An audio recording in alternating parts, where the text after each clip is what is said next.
রাজধানীর পূর্বাচলে প্লট দুর্নীতির মামলায় ক্ষমতাচ্যুত প্রধানমন্ত্রী শেখ হাসিনার ৫ বছর, তার বোন শেখ রেহানার ৭ বছর এবং শেখ রেহানার মেয়ে ব্রিটিশ এমপি টিউলিপ সিদ্দিকের ২ বছরের কারাদণ্ড দেওয়া হয়েছে।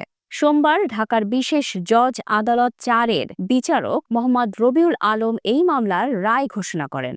পূর্বাচল নতুন শহর প্রকল্পে রাজধানী উন্নয়ন কর্তৃপক্ষের প্লট বরাদ্দে দুর্নীতির অভিযোগে ১৭ জনের বিরুদ্ধে করা মামলায় তাদের এই কারাদণ্ড দেওয়া হয়।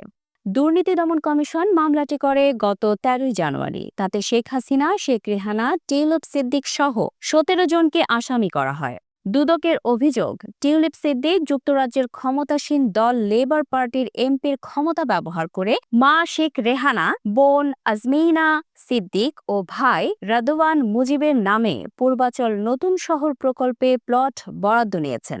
৩ জনই পূর্বাচলে ১০ কাঠা করে প্লট বরাদ্দ পেয়েছেন। তবে এই মামলায় শুধু রেহানার প্লট পাওয়ার বিষয়টি উল্লেখ করা হয়েছে। মামলায় আজমিনা ও রাদওয়ানকে আসামি করেনি দুদক।